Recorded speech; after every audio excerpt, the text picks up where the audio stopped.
I'm here with Hillary. Hillary is married to Warren. They've been married for 20 years. Mm-hmm. He has 7 kids ranging from ages 2 to 18. So we're going to talk to her about having 7 kids today, what that's like. Ah! Hillary, thanks so much for coming and joining me on this.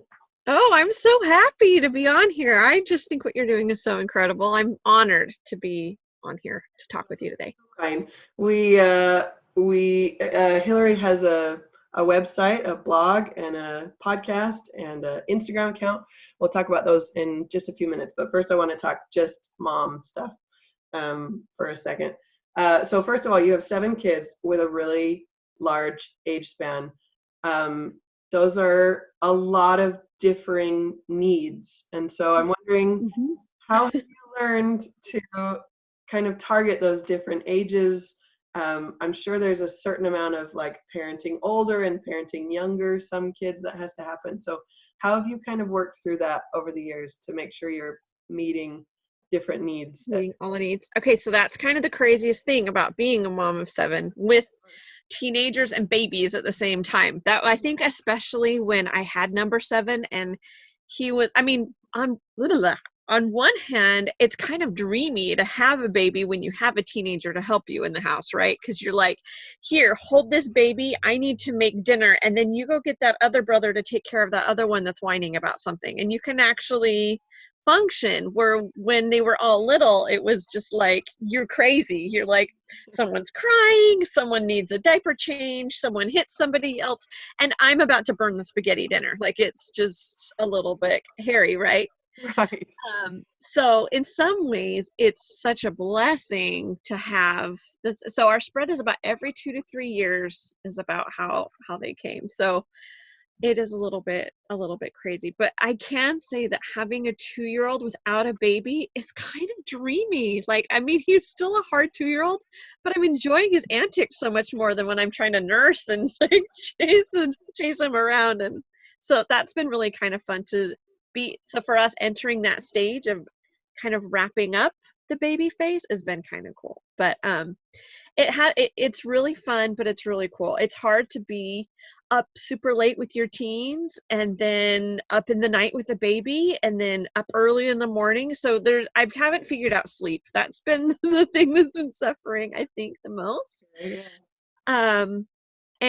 But I do feel like I'm able to connect with a lot of different moms because I have every stage right now. I'm kind of I guess I am. I'm kind of even but my oldest is off at college. So I'm even like trying to learn how to adult parent, which is a whole new place for me to try to figure out how to do that. But yeah, I just really have the kids help me a lot. So I have my big ones help me with my little ones, and there's a lot of teaching and a lot of that happens. Did that answer your question? Hopefully. Yeah, that's A neat. little bit.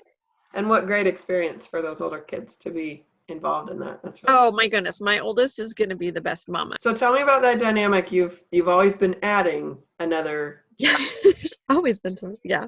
in the shift of that, where you're going to be going less and less children in the home. Tell me what that feels like. So it's really strange. So I think the strangest thing right now is that we love traveling. That's one of our favorite things that we love to do.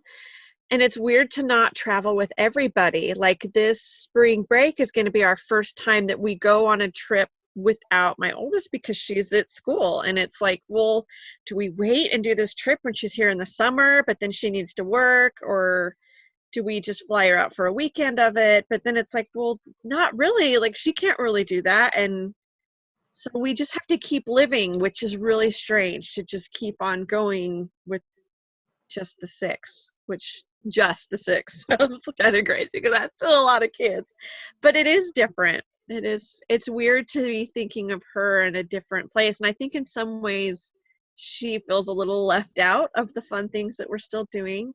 But then on the other hand, she's on her own fun adventures that we're not on with her. So Yeah. I don't know. We're still figuring that out. We're still kind of trying to navigate. And I do feel like, so 7 kids, new normal is kind of how we've done it. With every kid or every stage that we enter in, we have to find our new normal, because in parenting, nothing is ever just going to stay the same. Things are ever changing. they're going into puberty, they're potty training, right? You talking about how you've been potty training lately, and it's just horrific, right? I really think potty training and driver's training are the two tests of motherhood, and I've done both of those this year, and it's just like, oh my gosh, all the patience.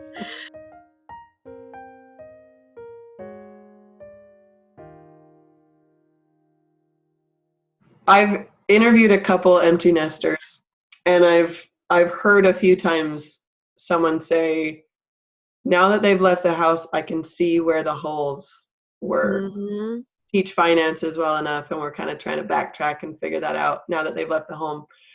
Now that you have a child that has left the home, has it opened your eyes to anything? Do you parent differently? Seeing I do.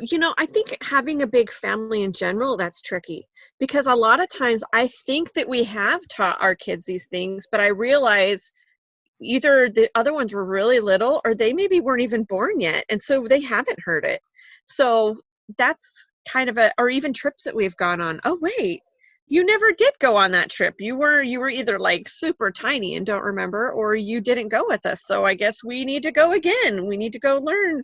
We need to go Washington, D.C. again, because you don't remember seeing the Capitol and you don't remember all of these neat history things that we learned with our older kids, or whatever those different things are. I feel like we kind of I need to figure out some kind of system or something, I guess, but we are ever changing, trying to just go over the same concepts again. And I'm realizing certain things that I missed, of course, with my oldest, and trying to do better at different things. But I also think that every kid is so different, that every kid needs to learn different lessons at different times. And for me, I just really try to rely on just kind of that personal mother intuition and inspiration to know, what do my kids need right now, and just help me to be in tune with all of that. And to keep your eyes and ears open. What are they talking about? What are your kids discussing at school? Maybe there's some topics that you need to discuss at a little younger age with these other kids, because their friends are talking about things that you didn't really have to address with the other ones. Or maybe they're not even grown up enough to hear that yet, and we can wait a little while. It's so tricky and individual. And I think that is the hardest thing about 7 kids, is their personalities are so different. Sure. So I'm really parenting in 7 different ways sometimes, and that is really hard. But having to kind of reinvent yourself as a mother to meet all these different. Yes, and I parent number 7 so differently than I did number 1. Like, I mean, that poor thing.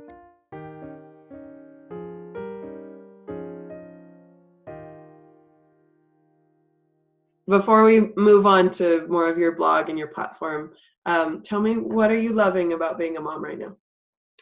So I love the spontaneity of being a mom, but I also love teaching my kids how to work.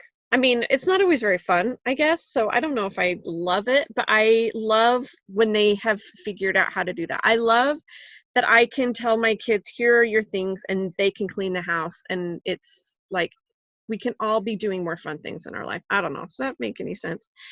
I love being able to talk to my teenagers, and it's fun. Like, we talk about things that I enjoy talking about. I'm not just like hearing about Pokemon all day, or, and there's definitely times when I'm like, okay, fantasy football, okay, focus. Like, this is important to them. Like, okay, try to like pay attention, because it's really hard sometimes to be interested in what they're interested in. But I know I've learned, I guess, that if I can be interested in the little things that really I don't feel like are super important, they're going to be so much more likely to come to me when there is something important, because we're already talking. If I'm not talking to them about Star Wars, the Clone Wars, and what happened in episode 76 with whoever, then why are they going to come up to me and tell me about something that's really bothering them? Because there's not going to be any communication there. So that's something I've been enjoying, is having better conversation with my kids and playing with them. And I like that part of being a mom. Yeah. Oh, that's so beautiful. I love that.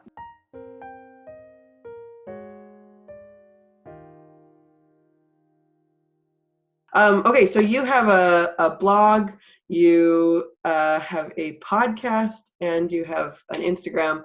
first of all, will you just tell us kind of your handles and what your website is, how we can find you? Yeah, so my blog is helpingofhappiness.com, and my podcast is Helping of Happiness, and my handle is Helping of Happiness. So that's nice. It's just right, same thing all across all the platforms. Awesome. Yeah, I really enjoy it. So the podcast is kind of directed more towards moms, definitely moms and families, but it's definitely heavy on the mom side. And I love just talking about with different guests that I have on. I do sometimes come on by myself, but usually it's with other guests. And I love to hear just about what they're doing in their lives and what is bringing them happiness, and just little helps that maybe we can get from hearing about their experiences and things that they're doing. Well, I think our mission is very similar. Yes, this is why I love you. I think that we're right together here. I've really enjoyed kind of delving into your website and especially your podcast episodes, and hearing some of the conversations that you've had and the questions that you've asked. Tell me about starting your platform. It seems to me that people who are starting an Instagram account or starting a podcast with the intent to gain followers and rather than just have a private account, some people seem to have this really called feeling. They talk about really feeling called to do a work, specifically in this case for mothers. Or did you find that you really needed an outlet, a time for you to not just be mom? I'm sure that it works both ways for you, but where did that kind of originate for you? Which side of those? So it's interesting that you say that, because for me, it really was more of a call to action. So it kind of started out, I was listening to a lot of podcasts, and a lot of them were mom related because I love learning about being a mom. But I would be listening to a lot of these mom podcasts, and I would find myself like wanting to answer out loud and saying, oh, well, I do this or this or this or that when they're talking about a subject. And I began to realize that I had something that I could share, and that I did have a desire to be part of that conversation. And I was listening to this speaker. It was at a conference for my church, and he was talking about how the world has such a need for women to bring more happiness and more light into the world. And as I was listening to that, it was like a tingle from the top of my head down to my toes. That's why happiness ended up in my title, because I just think that there are so many just ugly and hard things that are out there in this world, and we just need to be able to have more light to look at. And so I decided that I want to do a podcast. I didn't really know what I was going to do or how I was going to do it. So I just kind of sat on it for a while and was stewing. And the more that I was researching, the more I realized that to have a podcast, it's better to have a web-based place to kind of house it, right? And I realized that I wanted to do more on that web than just do a podcast. So I started to do a lot of introspection. What am I good at? When people ask me questions, what are they asking about? I realized that most of the time people were asking me parenting tips, for sure. I think just the size of my family, it's a natural question because they've seen so many stages, but so much more of it was my recipes. I do love to cook, and I share a lot of recipes. And so that ended up being a big part of my website. And then the other question people would ask me all the time was, what did we do on our trip? Especially kid related, because there's a bazillion travel guides out there. But you have to tailor it different when you have a whole gaggle of kids and you're trying to do all these things. And what things would I do and what would I do different? Like that's a lot of things of our travel too. Okay, we would not do that again. So I just those are the two things that I love talking about. I love talking about food and I love talking about travel. So why wouldn't I blog about that? So yeah. That's amazing. So in starting that, I feel like the hardest thing for me in starting a platform has been this major imposter syndrome. Yes. Why would people want to go listen to me to do anything when there are so many other podcast websites and things like that? Obviously, I think you have a lot of valuable things to offer there, but tell me, You are so sweet. have you It's a roller coaster all the time. all the time. And it's like this juggling act. Am I spending all this time on something that really is being helpful to people, or should I be spending more time in my mothering? And I feel like I have to ebb and flow with that a little bit. Sometimes I do have to back off. Sometimes it's tricky when I, like in my marriage, I know that some of this, because I have 7 kids, it's like when you have time to do all of this, that's the trickiest part. So I'm trying to do it during nap time, or I'm doing it late at night. And I realized I had to be really careful about the nighttime part, because that was usually when I would hang out with my husband. So I've had to back off that a little bit and maybe just work a couple nights a week that he was either gone, or that, like, usually the night before my podcast airs, I'm always scrambling to do last minute things. It's just, as much as I try to prepare ahead, it always seems to end up like that. Yeah. That's been something we've kind of had to work through a little bit. It's been a little tricky and the kids have had to learn, you need to go entertain yourself for a little while I go talk to somebody in the closet for a little while, where it's quiet. And that's why you're getting this gorgeous view right here of my laundry hanging up. And the imposter syndrome, seriously, it's just all the time. But I also feel like I'm a woman of faith, and I don't know if you'd like to bring this into your thing or not, but I really feel like I am being led in this direction for a reason. And yes, I'm going to have to find balance. Like, if I just do this all the time, that's not the mission. That's not the path. That's not what I'm here to do. I'm here to be a mom first. And I am supposed to be doing this, but I also feel like there's the opposite. There's the adversary that is just after me to not be fulfilling my mission. And he's the one that's putting those thoughts of the imposter syndrome in there. So if I can push that away and just focus on the light, and not waste my time dwelling on those feelings, then I will be putting out what I should be putting out in the manner that is enough away from my family, but enough that's with my family at the same time. Yeah.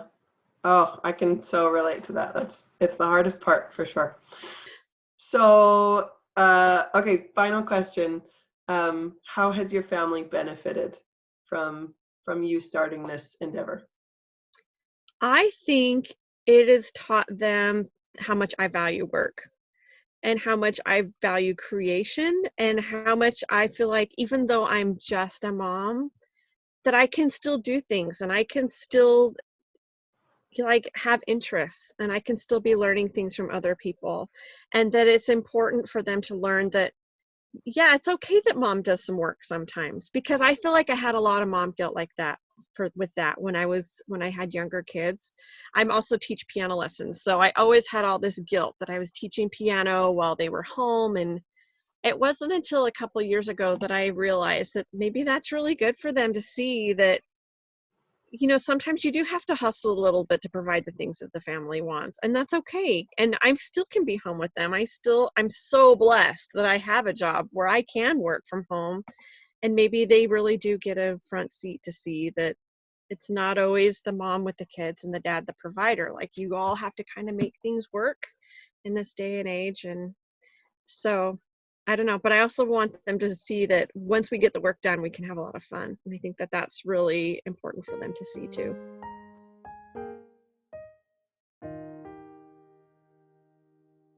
Thank you so much for talking to me about this and sharing a little bit of what you. Yeah. I really appreciate it. Okay, are you ready for a speed round? Okay, I'm ready. Okay. Okay. Hillary, what's your favorite sound? Oh, I thought of these all in my head before, but I forgot to know. Okay. Favorite sound, baby laughing. What's your least favorite sound? Kids fighting. Yes. What's your favorite word? Mama. I love it when my little ones say mama. I've heard that before. Tell me, what do you know? I know how to cook a really good dinner roll. I'm really good at baking. Ooh, that's great. Do you have that recipe on your blog? I do. It's one of my most popular ones. I'll send you the link. I'm gonna find that. Hillary, what do you want to learn? I want to learn so much more about how to, so many things. I love to learn. So I love to learn everything. I want to learn better how to parent each one of my kids in the different stages that they're at, but I also really want to learn how to grow my business. So that's something that I've been studying a lot. It's about marketing and talking to people and I also want to learn how to be a better friend. I just think that so much of my life is benefited by my friendships. I want to learn how to be even better at that. Cool. I like that. Tell me what scares you. My kids going away. I mean, it's wonderful, but I love having all of my chicks in the nest at the same time. Yeah, And this whole blog thing scares me too, because it's scary to put yourself out there. it's hard. So I guess my whole life is also my favorite, and it scares me. About right. Tell me about a mom you admire. So I'd have to say either my mom or my grandma for similar reasons. Both of them have the gift of seeing the good in everybody that they know, and they give genuine compliments. And my grandmother's really, really good at this. Every time that I'm around her, I just feel like $1,000,000. Like she just feeds me with all these really good compliments. And I would love to be that kind of person in other people's lives. Oh, I love that. We all need that. Hillary, what are you good at? Making rolls. I'm also good at teaching my kids how to work. Cool. I love that. Thank you so much for talking Yeah, to me today. Good luck. yes, so fun. I love talking with you. Thank you so much for having me. Thank you.